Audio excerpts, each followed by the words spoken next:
Complete Works of Swami Vivekananda, by Swami Vivekananda. Volume 2, Practical Vedanta and Other Lectures. Practical Vedanta, Part 1. Delivered in London, 10th of November 1896. I have been asked to say something about the practical position of the Vedanta philosophy. As I have told you, theory is very good indeed, but how are we to carry it into practice? If it be absolutely impracticable, no theory is of any value whatever, except as intellectual gymnastics. The Vedanta, therefore, as a religion must be intensely practical. We must be able to carry it out in every part of our lives. And not only this, the factitious differentiation between religion and the life of the world must vanish, for the Vedanta teaches oneness, one life throughout. The ideals of religion must cover the whole field of life, they must enter into all our thoughts, and more into practice. I will enter gradually on the practical side as we proceed. But this series of lectures is intended to be a basis, and so we must first apply ourselves to theories and understand how they are worked out, proceeding from forest caves to busy streets and cities, and one peculiar feature we find is that many of these thoughts have been the outcome, not of retirement into forests, but have emanated from persons whom we expect to lead the busiest lives, from ruling monarchs. Shvetakettu was the son of Aruni, a sage, most probably a recluse. He was brought up in the forest, but he went to the city of the Panchalas and appeared at the court of the king, Pravahanaja. The king asked him, "Do you know how beings depart hence at death?" "No, sir." "Do you know how they return hither?" "No, sir." "Do you know the way of the fathers and the way of the gods?" "No, sir." Then the king asked other questions. Shvetakettu could not answer them. So the king told him that he knew nothing. The boy went back to his father, and the father admitted that he himself could not answer these questions. It was not that he was unwilling to answer these questions. It was not that he was unwilling to teach the boy, but he did not know these things. So he went to the king and asked to be taught these secrets. The king said that these things had been hitherto known only among kings. The priests never knew them. He, however, proceeded to teach him what he desired to know. In various Upanishads we find that this Vedanta philosophy is not the outcome of meditation in the forests only, but that the very best parts of it were thought out and expressed by brains which were busiest in the everyday affairs of life. We cannot conceive any man busier than an absolute monarch, a man who is ruling over millions of people, and yet, some of these rulers were deep thinkers. Everything goes to show that this philosophy must be very practical, and later on, when we come to the Bhagavad Gita, most of you, perhaps, have read it. It is the best commentary we have on the Vedanta philosophy. Curiously enough, the scene is laid on the battlefield, where Krishna teaches this philosophy to Arjuna, and the doctrine which stands out luminously in every page of the Gita is intense activity, but in the midst of it, eternal calmness. This is the secret of work, to attain which is the goal of the Vedanta. Inactivity, as we understand it in the sense of passivity, certainly cannot be the goal. Were it so, then the walls around us would be the most intelligent. They are inactive. Clods of earth, stumps of trees, would be the greatest sages in the world. They are inactive. Nor does inactivity become activity when it is combined with passion. Real activity, which is the goal of Vedanta, is combined with eternal calmness, the calmness which cannot be ruffled, the balance of mind which is never disturbed, whatever happens. And we all know from our experience in life that that is the best attitude for work. I have been asked many times how we can work if we do not have the passion which we generally feel for work. I also thought in that way years ago, but as I am growing older, getting more experience, I find it is not true. The less passion there is, the better we work. The calmer we are, the better for us, and the more the amount of work we can do. When we let loose our feelings, we waste so much energy, shatter our nerves, disturb our minds, and accomplish very little work. The energy which ought to have gone out as work is spent as mere feeling, which counts for nothing. It is only when the mind is very calm and collected that the whole of its energy is spent in doing good work. And if you read the lives of the great workers which the world has produced, you will find that they were wonderfully calm men. Nothing, as it were, could throw them off their balance. That is why the man who becomes angry never does a great amount of work, and the man whom nothing can make angry accomplishes so much. The man who gives way to anger, or hatred, or any other passion, cannot work. He only breaks himself to pieces, and does nothing practical. It is the calm, forgiving, equable, well-balanced mind that does the greatest amount of work. The Vedanta preaches the ideal, and the ideal, as we know, is always far ahead of the real, of the practical, as we may call it. There are two tendencies in human nature, one to harmonize the ideal with the life, and the other to elevate the life to the ideal. It is a great thing to understand this, for the former tendency is the temptation of our lives. I think that I can only do a certain class of work. Most of it, perhaps, is bad, most of it, perhaps, has a motive power of passion behind it, anger, or greed, or selfishness. Now if any man comes to preach to me a certain ideal, the first step towards which is to give up selfishness, to give up self-enjoyment, I think that is impractical. But when a man brings an ideal which can be reconciled with my selfishness, I am glad at once and jump at it. That is the ideal for me. As the word orthodox has been manipulated into various forms, so has been the word practical. My doxy is orthodoxy, your doxy is heterodoxy. So with practicality. What I think is practical, is to me the only practicality in the world. If I am a shopkeeper, I think shopkeeping the only practical pursuit in the world. If I am a thief, I think stealing is the best means of being practical, others are not practical. You see how we all use this word practical for things we like and can do. Therefore I will ask you to understand that Vedanta, though it is intensely practical, is always so in the sense of the ideal. It does not preach an impossible ideal, however high it be, and it is high enough for an ideal. In one word, this ideal is that you are divine, thou art that. This is the essence of Vedanta. After all its ramifications and intellectual gymnastics, you know the human soul to be pure and omniscient.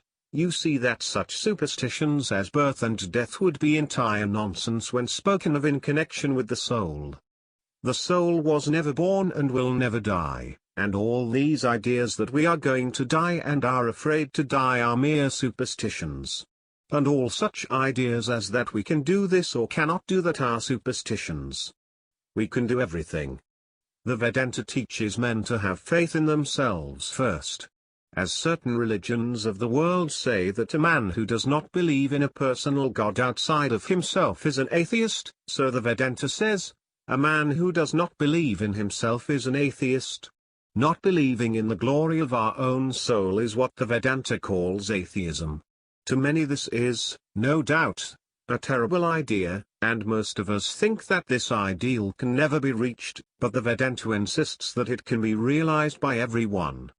There is neither man nor woman or child, nor difference of race or sex, nor anything that stands as a bar to the realization of the ideal, because Vedanta shows that it is realized already, it is already there. All the powers in the universe are already ours. It is we who have put our hands before our eyes and cry that it is dark. Know that there is no darkness around us. Take the hands away and there is the light which was from the beginning. Darkness never existed, weakness never existed. We who are fools cry that we are weak, we who are fools cry that we are impure. Thus Vedanta not only insists that the ideal is practical, but that it has been so all the time, and this ideal, this reality, is our own nature. Everything else that you see is false, untrue. As soon as you say, I am a little mortal being, you are saying something which is not true.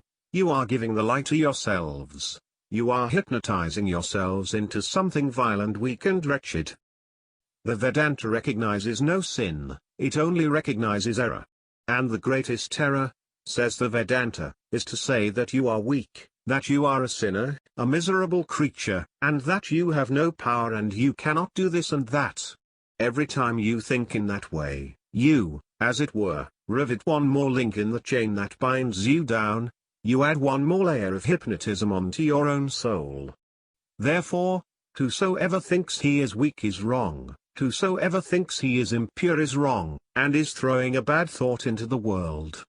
This we must always bear in mind, that in the Vedanta there is no attempt at reconciling the present life, the hypnotized life, this false life which we have assumed, with the ideal, but this false life must go, and the real life which is always existing must manifest itself, must shine out. No man becomes purer and purer, it is a matter of greater manifestation. The veil drops away, and the native purity of the soul begins to manifest itself. Everything is ours already, infinite purity, freedom, love, and power. The Vedanta also says that not only can this be realized in the depths of forests or caves, but by men in all possible conditions of life.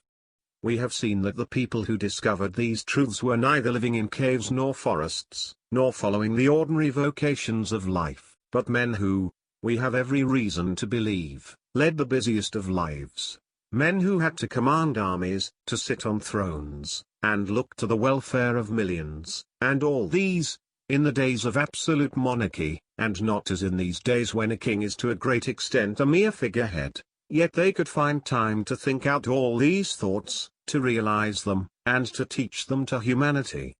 How much more then should it be practical for us whose lives, compared with theirs, are lives of leisure? That we cannot realize them is a shame to us, seeing that we are comparatively free all the time, having very little to do. My requirements are as nothing compared with those of an ancient absolute monarch. My wants are as nothing compared with the demands of Arjuna on the battlefield of Kurukshetra, commanding a huge army, and yet he could find time in the midst of the din and turmoil of battle to talk the highest philosophy and to carry it into his life also. Surely we ought to be able to do as much in this life of ours, comparatively free, easy, and comfortable. Most of us here have more time than we think we have, if we really want to use it for good. With the amount of freedom we have we can attain to 200 ideals in this life, if we will, but we must not degrade the ideal to the actual. One of the most insinuating things comes to us in the shape of persons who apologize for our mistakes and teach us how to make special excuses for all our foolish wants and foolish desires, and we think that their ideal is the only ideal we need have. But it is not so. The Vedanta teaches no such thing. The actual should be reconciled to the ideal, the present life should be made to coincide with life eternal. For you must always remember that the one central ideal of Vedanta is this oneness. There are no two in anything, no two lives, nor even two different kinds of life for the two worlds. You will find the Vedas speaking of heavens and things like that at first, but later on, when they come to the highest ideals of their philosophy, they brush away all these things. There is but one life, one world, one existence. Everything is that one, the difference is in degree and not in kind. The difference between our lives is not in kind. The Vedanta entirely denies such ideas as that animals are separate from men, and that they were made and created by God to be used for our food. Some people have been kind enough to start an anti-vivisection society. I asked a member, "Why do you think, my friend, that it is quite lawful to kill animals for food, and not to kill one or two for scientific experiments?" He replied, "Vivisection is most horrible, but animals have been given to us for food. Oneness includes all animals. If man's life is immortal, so also is the animals. The difference is only in degree and not in kind. The amoeba and I are the same, the difference is only in degree, and from the standpoint of the highest life, all these differences vanish. A man may see a great deal of difference between grass and a little tree, but if you mount very high, the grass and the biggest tree will appear much the same. So, from the standpoint of the highest ideal, the lowest animal and the highest man are the same. If you believe there is a God, the animals and the highest creatures must be the same. A God who is partial to his children called men, and cruel to his children called brute beasts, is worse than a demon. I would rather die 100 times than worship such a God.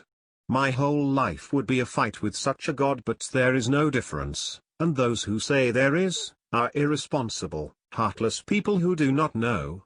Here is a case of the word practical used in a wrong sense. I myself may not be a very strict vegetarian, but I understand the ideal. When I eat meat I know it is wrong. Even if I am bound to eat it under certain circumstances, I know it is cruel. I must not drag my ideal down to the actual and apologize for my weak conduct in this way. The ideal is not to eat flesh, not to injure any being, for all animals are my brothers. If you can think of them as your brothers, you have made a little headway towards the brotherhood of all souls, not to speak of the brotherhood of man. That is child's play.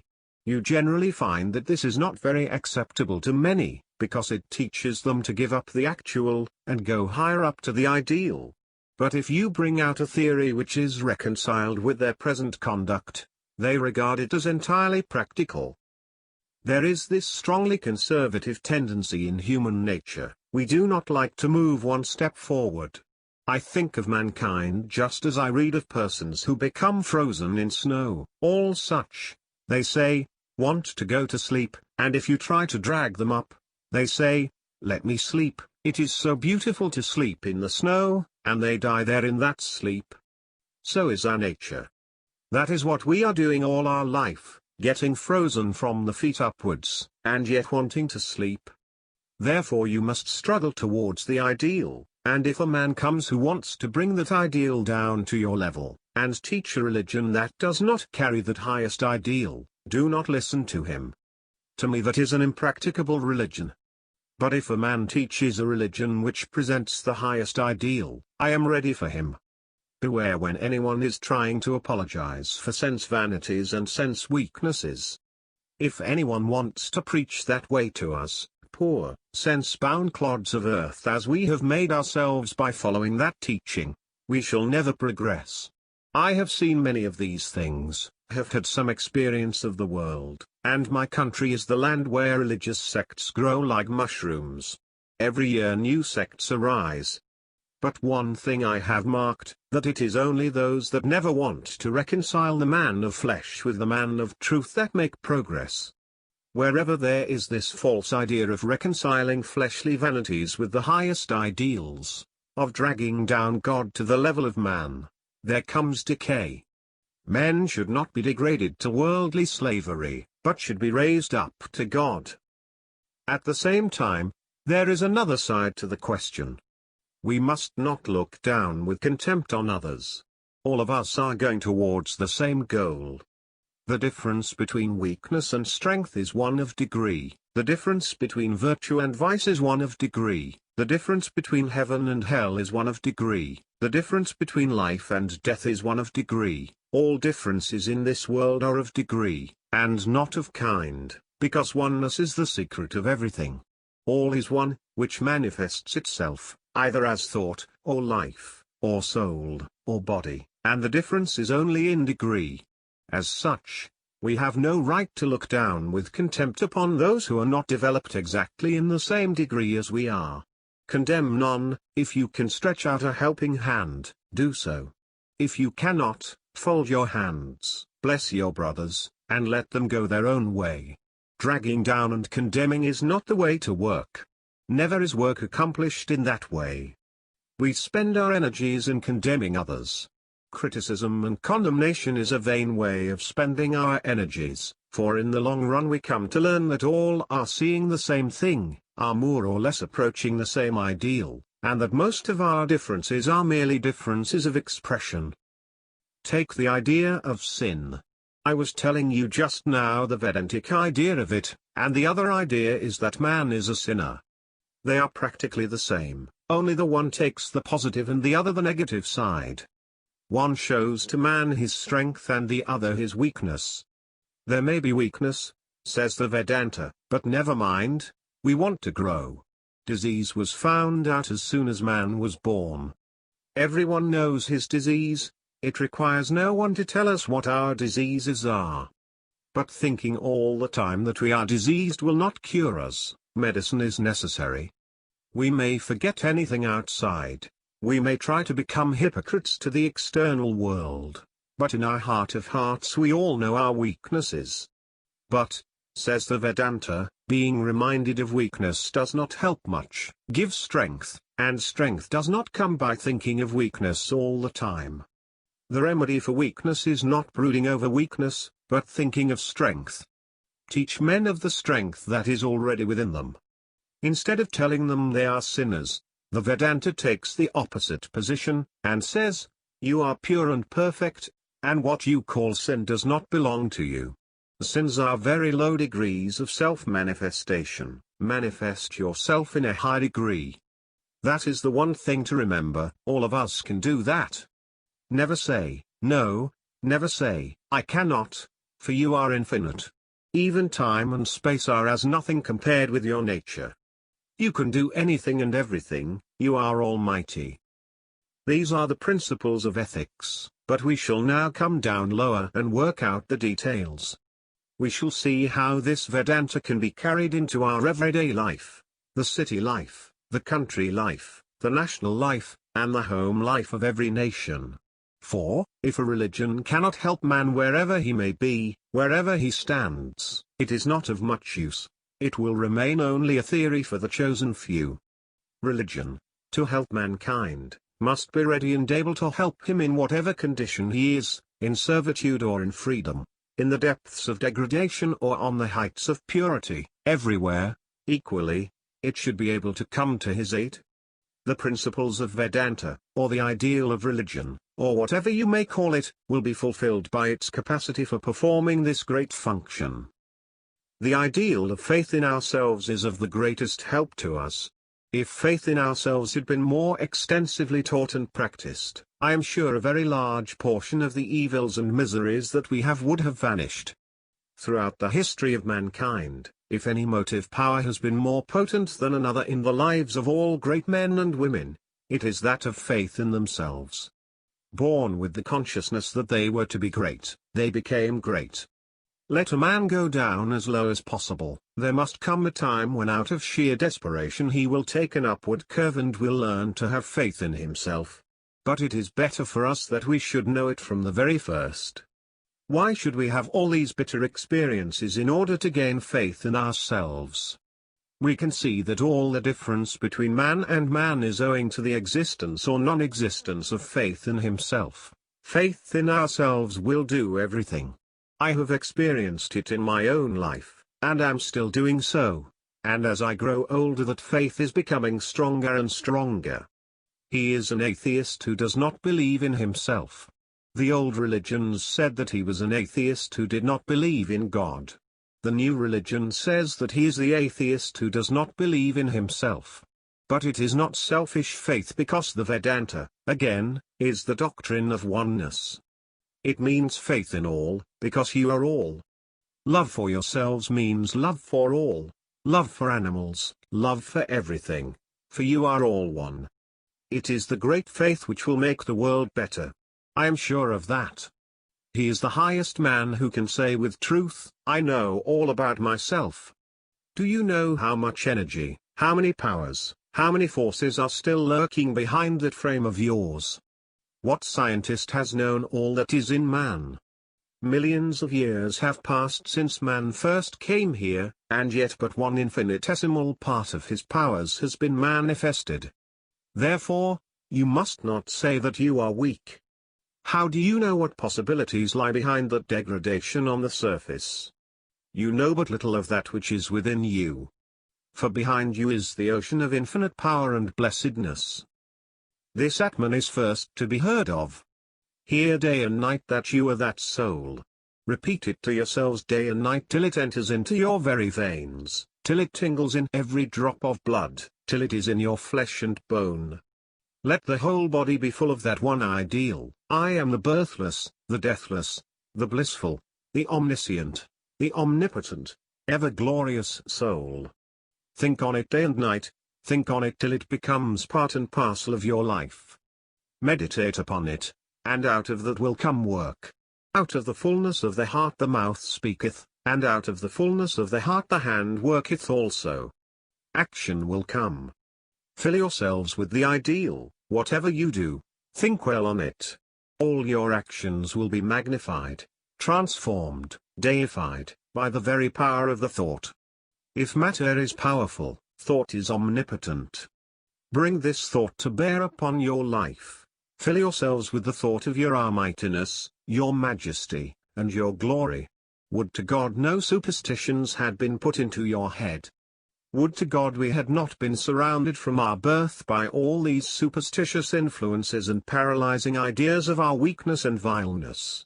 Would to God that mankind had had an easier path through which to attain to the noblest and highest truths. But man had to pass through all this. Do not make the path more difficult for those who are coming after you. These are sometimes terrible doctrines to teach. I know people who get frightened at these ideas. But for those who want to be practical, this is the first thing to learn. Never tell yourselves or others that you are weak. Do good if you can, but do not injure the world. You know in your inmost heart that many of your limited ideas, this humbling of yourself and praying and weeping to imaginary beings are superstitions. Tell me one case where these prayers have been answered. All the answers that came were from your own hearts. You know there are no ghosts. But no sooner are you in the dark than you feel a little creepy sensation. That is so because in our childhood we have had all these fearful ideas put into our heads. But do not teach these things to others through fear of society and public opinion, through fear of incurring the hatred of friends, or for fear of losing cherished superstitions. Be masters of all these.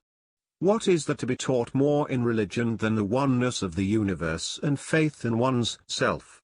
All the works of mankind for thousands of years past have been towards this one goal, and mankind is yet working it out.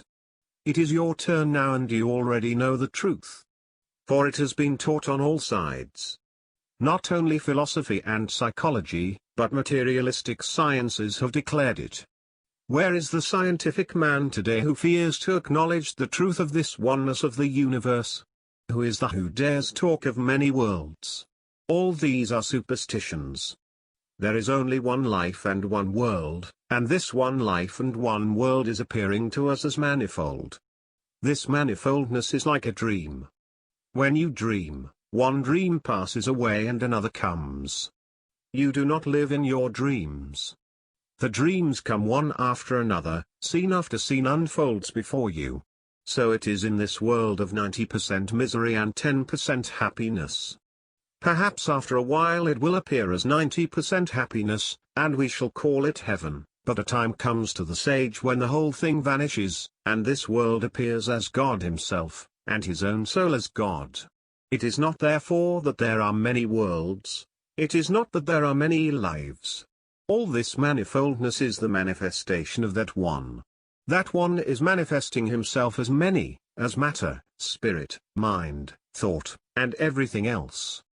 It is that one, manifesting himself as many. Therefore the first step for us to take is to teach the truth to ourselves and to others. Let the world resound with this ideal, and let superstitions vanish. Tell it to men who are weak and persist in telling it. You are the pure one, awake and arise, O mighty one. This sleep does not become you. Awake and arise, it does not befit you. Think not that you are weak and miserable. Almighty, arise and awake, and manifest your own nature. It is not fitting that you think yourself a sinner. It is not fitting that you think yourself weak. Say that to the world, say it to yourselves, and see what a practical result comes. See how with an electric flash everything is manifested, how everything is changed.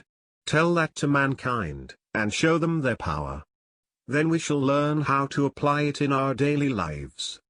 To be able to use what we call viveka, discrimination, to learn how in every moment of our lives, in every one of our actions, to discriminate between what is right and wrong, true and false. We shall have to know the test of truth, which is purity, oneness.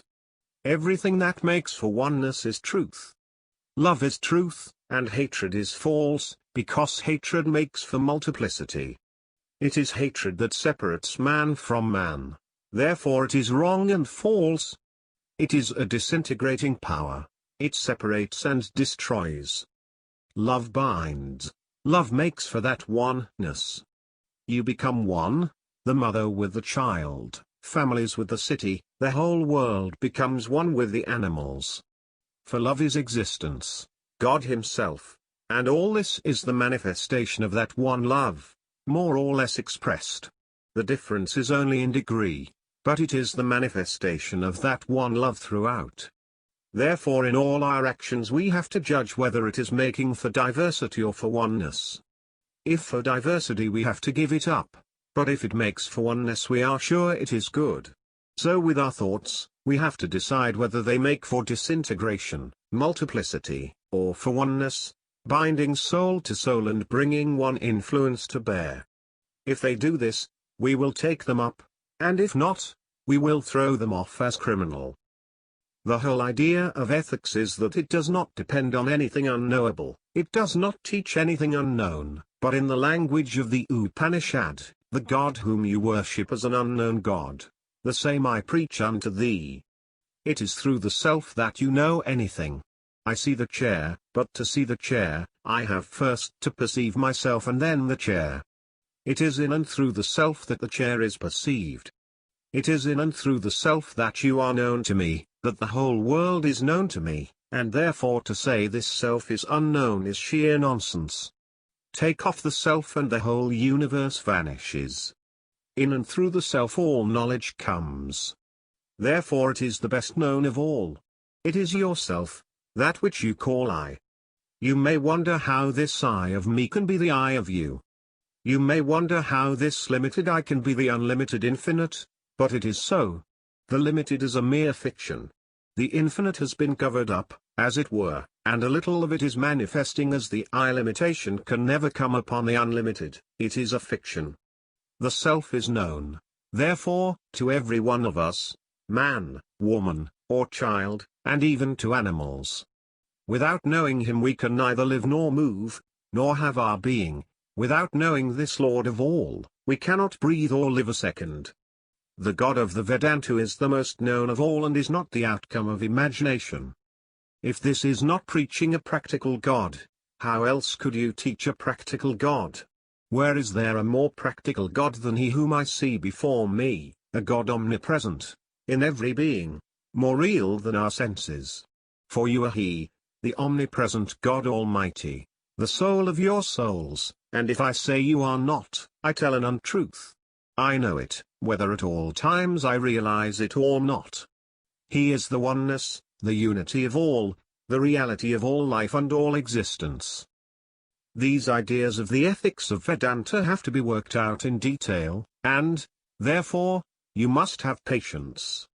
As I have told you, we want to take the subject in detail and work it up thoroughly, to see how the ideas grow from very low ideals, and how the one great ideal of oneness has developed and become shaped into the universal love, and we ought to study these in order to avoid dangers. The world cannot find time to work it up from the lowest steps.